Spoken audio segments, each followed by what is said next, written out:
I am so sorry that I was interrupted. My phone rang. What do you do? I don't have separate equipment yet, so but you know what? It's okay. I'm gonna make the best. Look at this. I'm going to make the best out of what I have. You know.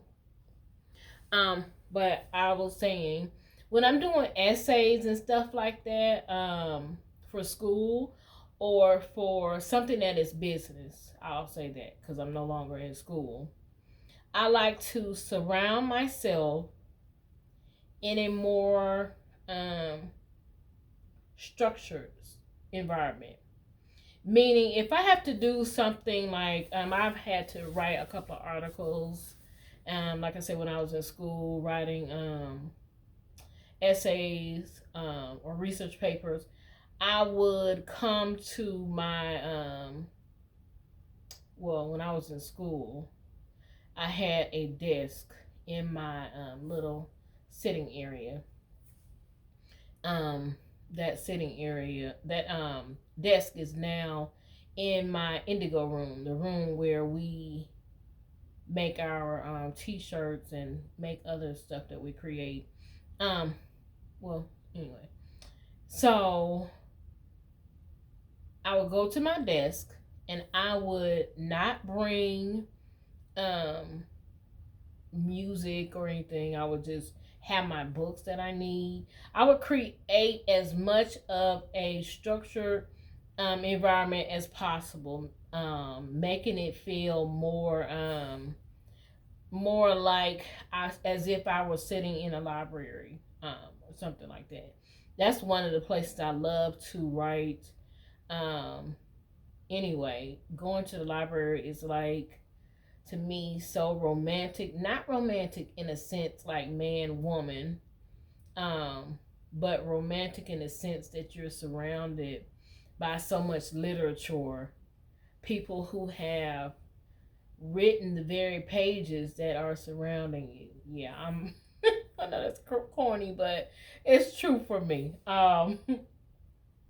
But yep, that's what I like when I'm writing more not professional. I'm sorry, like more structured things, research papers or grants or when I'm learning something. Um, but what I do when I'm writing for my books, when I'm writing poetry, what I like to do is I like to. This is a good space for me. This is like everybody in the house calls this my indigo room because I have a table, I have a television right here. Excuse me. But this television is not connected to the cable network. It is a television in which I have the Google Chrome thing. I think that's what it's called, the Google Chrome thing, and I can put whatever's on my phone on the TV. So most of the time when I'm over here, it's music or it may be a romantic movie, not a sex movie, romantic movie that kind of puts me in a zone. Um, or I may have it off. I also have a stereo, like the old time stereo.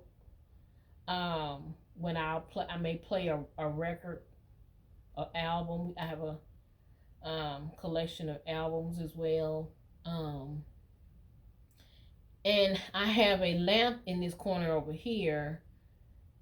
Um, and it's kind of like a very soft lamp. So if I do, that kind of stuff, it kind of creates a mood for me to kind of, you know, start start my juices flowing about what I want to write about. Um, and so once I get there, then you know, what I do on a daily basis, when I get a thought, because believe me, writer's block is real. But what I try to do is, if I have a thought about something I would like to write about, I will jot it down. I got so many notebooks that it's ridiculous. Notebooks everywhere. Sometimes I don't have the notebooks on me, so I'll find like napkins in my purse or something and I'll write on it. Or when I'm real desperate, to be honest with you, I'll write the thought on my hand. Or one of my go tos is my phone. Sometimes I think about songs I like to write, and ideas I would like to write about, and I'll put it on my phone. That's a good one. But most of the time I write or whatever. But I'll do that when I'm out. So I said all that to say, once I've set the mood in my writing area where I want to write, and I will look at my list of things that I have had ideas about. I will choose one, and maybe sometimes I'll have a glass of wine. Um, I'm just really relaxed or whatever, and I'll start writing.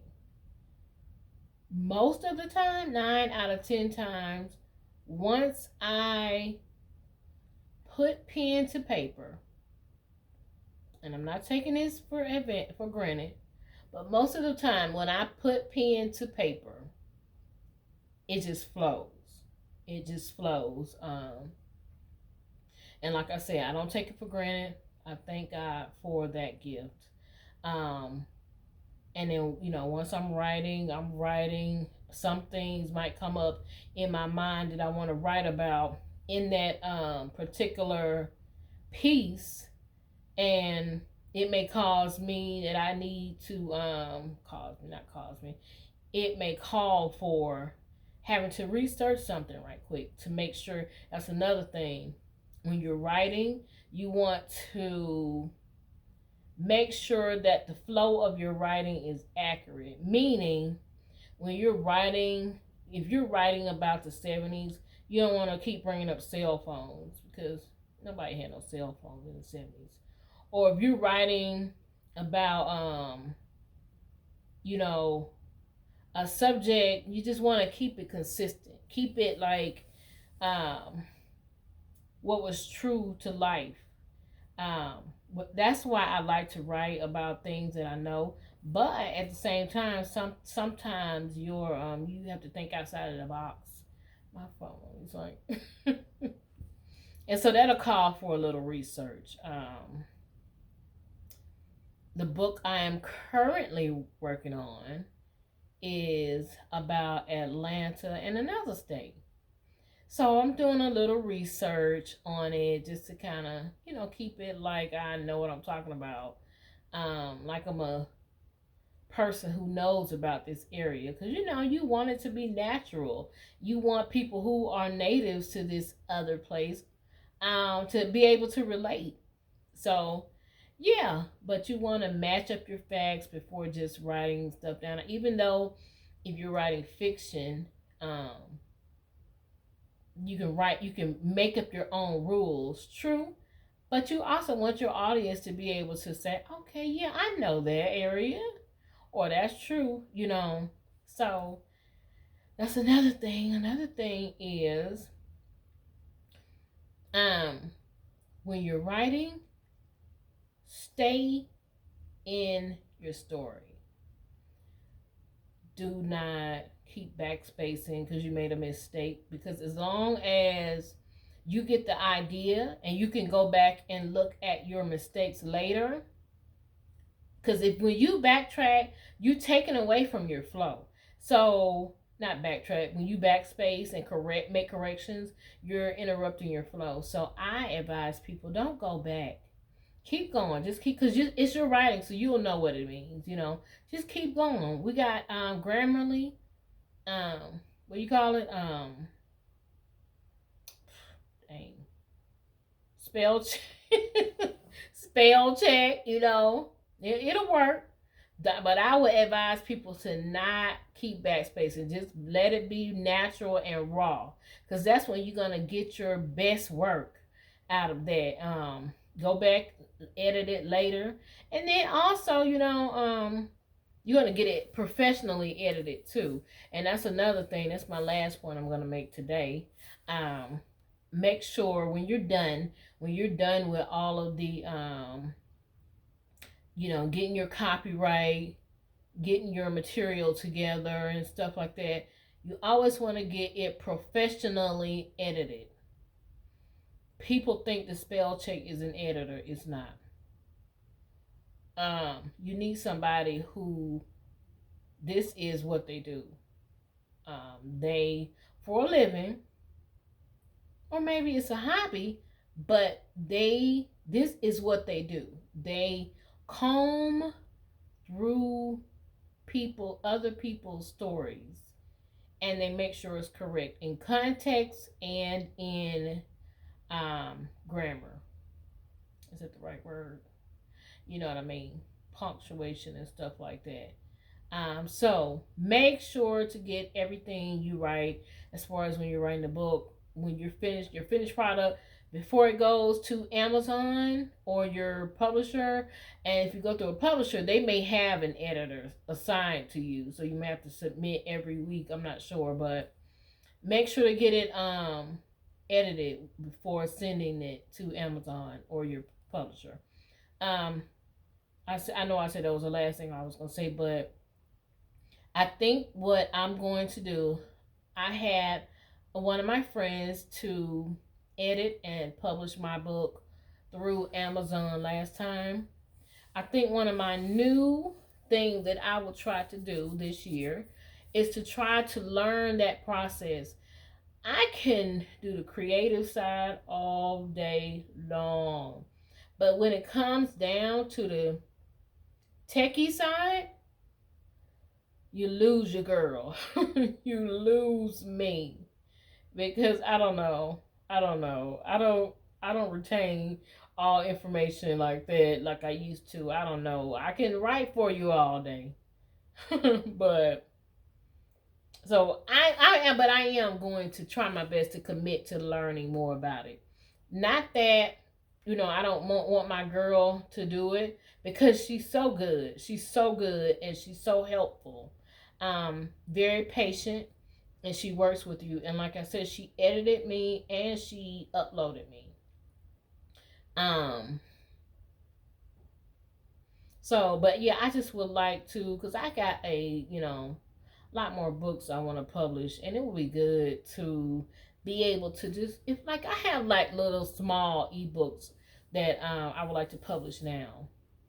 And, instead of having to always just say, can you help me out? Can you help me out? I would like to be able to just publish a small ebook. I have a book that I want to publish. It's called Growing Up with a Legend. And I wrote that maybe like a year and a half ago. And it's a small ebook. I think it has like 4 chapters. I wanted to publish it. It is about my brother. And I don't want to have to, bother her just for that. But we'll see. We'll see. Like I said, I got a lot of projects or whatever. And, and Lord willing, everything's going to work out. And I'll may be able to learn the process. If not, am I going to be mad? No, because that may not be my gift. But anyway, so I'm not sure if that was helpful. If you watched this video, if it was helpful, please let me know.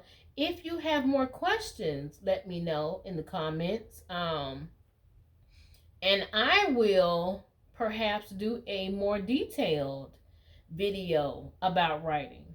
At least my process anyway. Because there is a more detailed way to look at it. I just kind of gave you guys some of the highlights. So, that's it for today, guys. I hope that you guys will come back. And like I said on my last video, please put some things in the comments that you would like to talk about. And please feel free to like and share, comment, all that good stuff. I'm very new at this, but I'm excited. I'm very excited. So, I will talk to you guys later. Be blessed. Be safe. And be easy. Be easy. Thank you guys for joining me again in the Indigo Room with your girl, Blue. Blue. Blue.